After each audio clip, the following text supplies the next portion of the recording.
नमस्कार दोस्तों, आज के हमारे इस वीडियो में हम आपके लिए संतोषी माता की व्रत कथा लेकर आए हैं। एक समय की बात है, एक बुढ़िया के 7 बेटे थे, जिनमें से 6 कमाते थे और एक ना कमाने वाला था।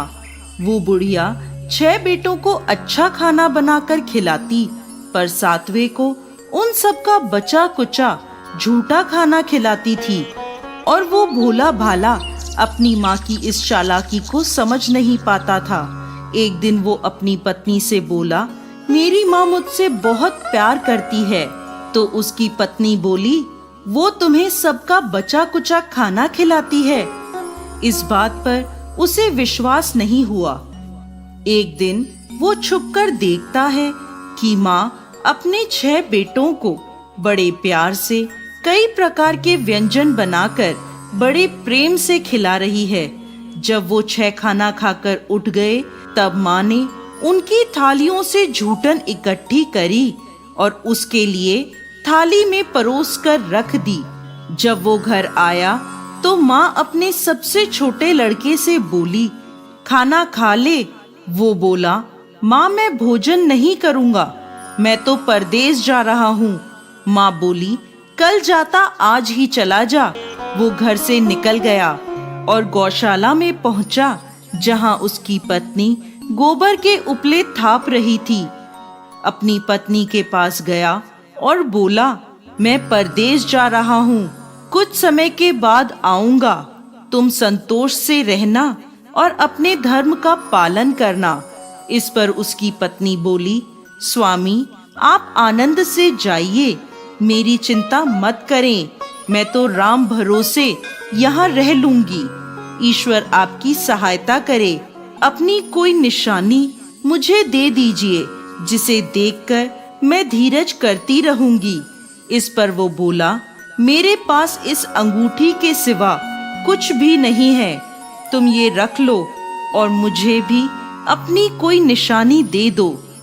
वो बोली, मेरे पास तो कुछ भी नहीं है, बस ये गोबर से भरे हाथ हैं। ये कहकर उसने अपने पति की पीठ पर गोबर के हाथ की थाप मार दी। वो चल दिया।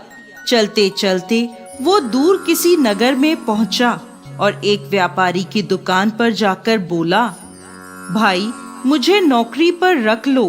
व्यापारी को नौकर की जरूरत थी, तो वो बोला, ठीक है, लेकिन तनख्वाह तुम्हारा काम देखकर ही बताऊंगा। वो वहीं रहने लगा और सुबह 7 बजे से रात को 9 बजे तक नौकरी करने लगा। थोड़े ही दिनों में वो व्यापारी का सारा लेन देन और हिसाब किताब करने लगा। कुछ ही समय में सेठ ने उसे आधे मुनाफे का हिस्सेदार बना दिया। 12 वर्षों में वो नामी सेठ बन गया। इधर उसकी पत्नी को सास और जेठानियां बड़ा कष्ट देने लगी। उसे लकड़ी लेने जंगल में भेजती, भूसे की रोटी देती, फूटे नारियल में पानी देती। वो बड़े कष्टों से जीवन बिता रही थी। एक दिन जब वो लकड़ी लेने जा रही थी, तो रास्ते में उसने देखा एक मंदिर में कुछ औरतें व्रत कर रही हैं और कथा सुन रही हैं। तो वो पूछने लगी, ये क्या व्रत कर रही हो? इसे करने से क्या होता है और ये कैसे करते हैं? तब एक स्त्री बोली, ये संतोषी माता का व्रत है। इसे करने से मनवांछित फल प्राप्त होता है और गरीबी, मन की चिंताएं, मुकदमे, कलह, रोग आदि सब नष्ट होते हैं। संतान सुख, धन, शांति और मन पसंद वर मिलता है और दूर गए पति के दर्शन होते हैं। उन्होंने उसे व्रत की विधि बता दी। उसने रास्ते में सारी लकड़ियां बेच दी और उन पैसों से गुड़ और चना खरीद लिया और व्रत की तैयारी कर संतोषी माता के मंदिर में पहुंची और माता से दुखी होकर विनती करने लगी, माँ मैं अज्ञानी हूँ और बहुत दुखी हूँ, मैं आपकी शरण में हूँ, मेरा दुख दूर करो माँ। अब वो हर शुक्रवार ऐसा ही करती। एक दिन माता को उस पर दया आ गई। एक शुक्रवार उसके पति का पत्र आया और अगले शुक्रवार पति का भेजा धन उसे मिला। अब वो माता के मंदिर में गई और उनके चरणों में गिरकर रोने लगी। बोली, माँ, मैंने पैसे कब मांगे थे? मुझे तो अपना सुहाग चाहिए। मैं तो अपने स्वामी के दर्शन और सेवा करना मांगती हूँ। तब संतोषी माता ने प्रसन्न होकर कहा, जा बेटा, तेरा पति जल्द ही आएगा। वो प्रसन्न होकर घर गई और कामकाज में लग गई। उधर संतोषी माता ने स्वप्न में उसके पति को पत्नी की याद दिलाई और घर जाने को कहा। वो बोला, माँ, मैं कैसे जाऊं? परदेश की बात है, लेन देन के कई हिसाब बाकी हैं। माँ बोली, सवेरे उठकर मेरा नाम लेकर घी का दीपक जलाना और फिर दुकान पर बैठना। सवेरे उठकर उसने वैसा ही किया। देखते ही देखते सारा लेन देन साफ हो गया और धन का ढेर लग गया। वो खुश होकर घर की ओर रवाना हो गया। उधर उसकी पत्नी रोज लकड़ी लेने जाती और संतोषी माता की पूजा अर्चना करती। एक दिन वो बोली, माँ, आज ये धूल कैसी उड़ रही है? माँ बोली, बेटी, तेरा पति आ रहा है। तू लकड़ियों के 3 ढेर बना, एक नदी के किनारे रख आ, एक यहाँ रख दे और तीसरा अपने सर पर रख ले। तेरे पति के दिल में इस लकड़ी के गट्ठर को देखकर मोह पैदा होगा और घर जाकर आवाज लगाना, सासू जी, लकड़ियों का गट्ठर लो, भूसे की रोटी दो और फूटे नारियल में पानी दो। आज मेहमान कौन आया है?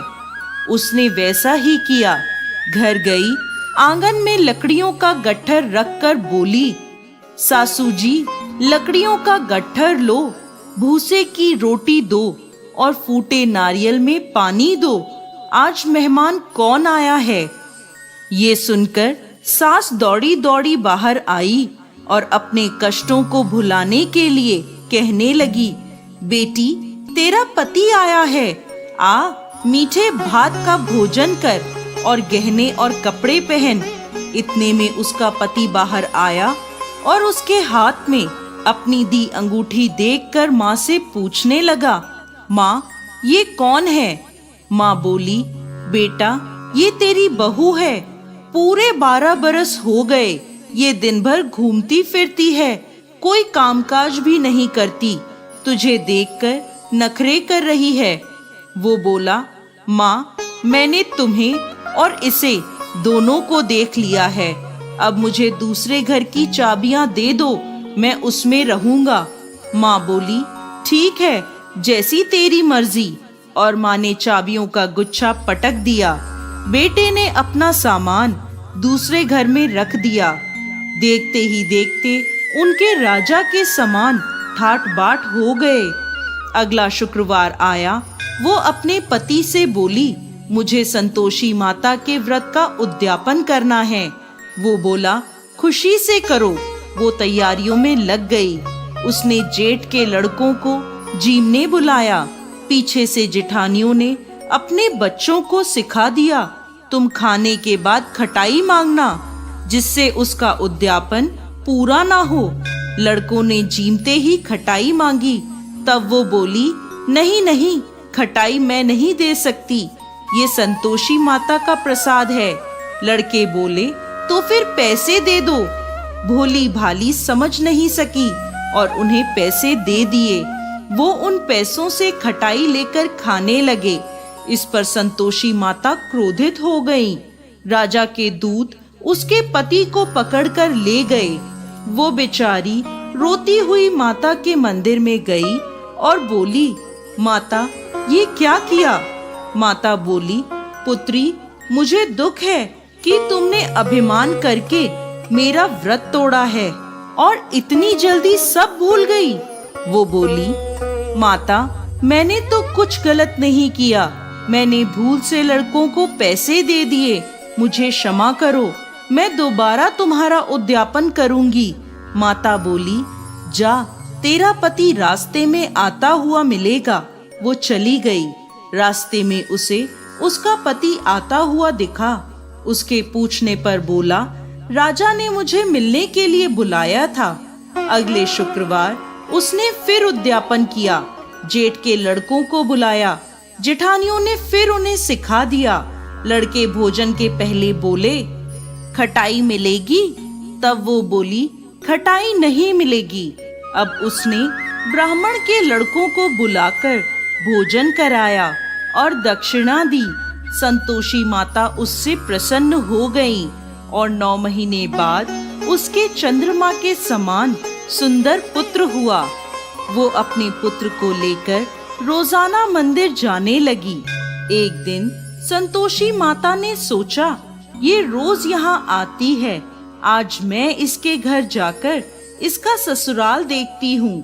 ये सोचकर संतोषी माता ने भयानक रूप धारण करा। गुड़ व चने से सना मुख, सूंड के समान होठ, जिन पर मक्खियां भिनभिना रही थी। ऐसी सूरत में वो उसके घर गईं। दहली में पांव रखते ही उसकी सास बोली, देखो कोई डाकिन आ रही है, उसे भगाओ वरना किसी को खा जाएगी। सभी घर वाले भागकर घर की खिड़कियां और दरवाजे बंद करने लगे। तभी उसने ऊपर की खिड़की से देखा तो वहीं से चिल्लाने लगी, आज मेरी माता मेरे घर आई हैं, आज मेरी माता मेरे घर आई हैं। उसकी सास बोली, पगली किसे देखकर उतावली हुई है, बच्चे को भी पटक दिया। बहू बोली, माता जी, मैं जिन संतोषी माता का व्रत करती हूँ, ये वो माता हैं। ऐसा कहकर उसने सारी खिड़कियां और दरवाजे खोल दिए। सबने संतोषी माता के चरण पकड़ लिए और विनती कर कहने लगे, हे माता, हम मूर्ख हैं, अज्ञानी हैं, पापी हैं। आपके व्रत की विधि हम नहीं जानते। आपका व्रत भंग कर हमने बहुत बड़ा अपराध किया है। हे जगत माता, हमारा अपराध क्षमा करें। माता बहुत खुश हुई। हे संतोषी माता, जिस प्रकार आपने बहू को फल दिया, वैसा ही इस कहानी को कहते, सुनते और हुंकार भरते सबको देना। दोस्तों, संतोषी माता को संतोष, सुख, शांति और वैभव की माता के रूप में पूजा जाता है। माता संतोषी भगवान श्री गणेश की पुत्री हैं। इनका यह व्रत करने से धन, विवाह, संतान आदि भौतिक सुखों में वृद्धि होती है। ये व्रत शुक्ल पक्ष के प्रथम शुक्रवार से शुरू होता है और 16 शुक्रवार तक व्रत कर इसका उद्यापन किया जाता है। गुड़ और चने का भोग माता को लगाया जाता है। ये व्रत करने वालों को खट्टी चीजों को ना ही खाना चाहिए और ना ही हाथ लगाना चाहिए। बोलिए संतोषी माता की